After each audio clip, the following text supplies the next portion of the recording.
नमस्कार, मी पंजाब डक. आज नोव्हेंबर 25 च्या दरम्यान राज्यामध्ये तुरळक ठिकाणी पावसाचा अंदाज आहे, म्हणून हा अंदाज लक्षात येतो. मग हा अंदाज कुठं तर सर्व शेतकऱ्यांना सांगू इच्छितो, महाराष्ट्रात सगळीकडे पाऊस काय पडणार नाही, त्याच्यामुळे काही चिंता करायची पहिली गोष्ट गरज नाही.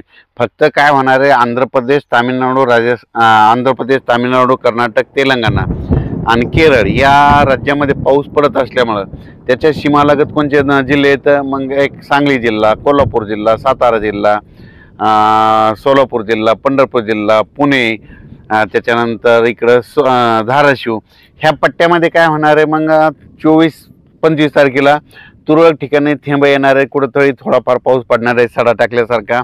असा खूप काय मोठा पडणार नाही, त्याच्यामुळे काही चिंता करायची गरज नाही. कोल्हापूर, सांगलीकडे, साताऱ्याकडे तिकडे पाऊस पडणार आहे, तिकडे पेंडोलचा पाऊस पडणार आहे, म्हणून हा अंदाज लक्षात घ्यायचा. आणि द्राक्ष शेतकऱ्याने तुम्ही तुमचं जर फुलामध्ये तुमचे द्राक्ष आले असतात तर तुम्ही काळजी घ्या, कारण की 24-25च्या दरम्यान तुमच्या इकडं रिमझिम स्वरूपाचा थेंब पाऊस येणार आहे, म्हणून हा अंदाज लक्षात घ्यायचा.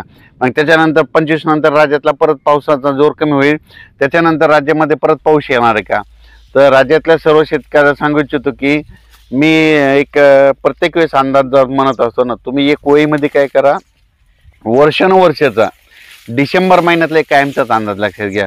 दरवर्षी आपल्या महाराष्ट्रामध्ये 2 डिसेंबर ते 7 डिसेंबर दरम्यान, म्हणजे किती 2, 3, 4, 5, 7 डिसेंबरच्या दरम्यान महाराष्ट्रामध्ये जितके विभाग आहेत तितक्या विभागापैकी अर्ध्या विभागात मात्र दरवर्षी विजेच्या कडकडाटाचा पाऊस येतो, हे कायमचं लक्षात घ्या. म्हणजे पुढच्या वर्षी 2026ला देखील तुम्ही ही गोष्ट लक्षात घ्या, 2 डिसेंबर ते 7 डिसेंबरमध्ये एक अवकाळी येणं हे लक्षात घ्या. तर मग तसं मग आता ह्या डिसेंबरमध्ये लागताना एकदा एक अवकाळी येणार आहे, तर तुम्हाला एक सांगू इच्छितो, मग ते पाऊस कधी येणार आहे, तर मग ते पाऊस काय होणार आहे, 29 तारखेपासून राज्यात ते पाऊस येईल, पण ते काय होईल, छत्तीसगडकडे जाणार आहे.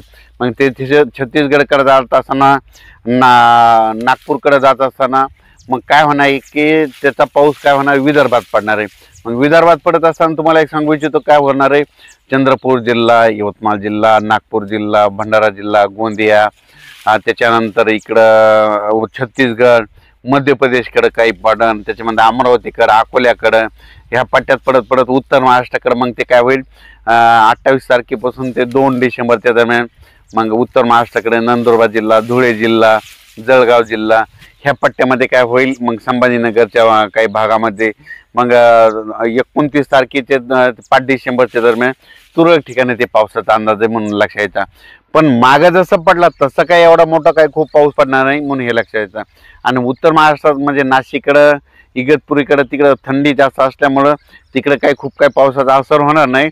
पण आता हे जे 23, 24, 25च्या दरम्यान थोडा पाऊस येणार आहे, ते फक्त पश्चिम महाराष्ट्राकडे त्याचं पावसाचं थेंबाचं स्वरूप असणार आहे. संपूर्ण महाराष्ट्रात काही पाऊस पडणार नाही, त्याच्यामुळं हा अंदाज लक्षात यायचा.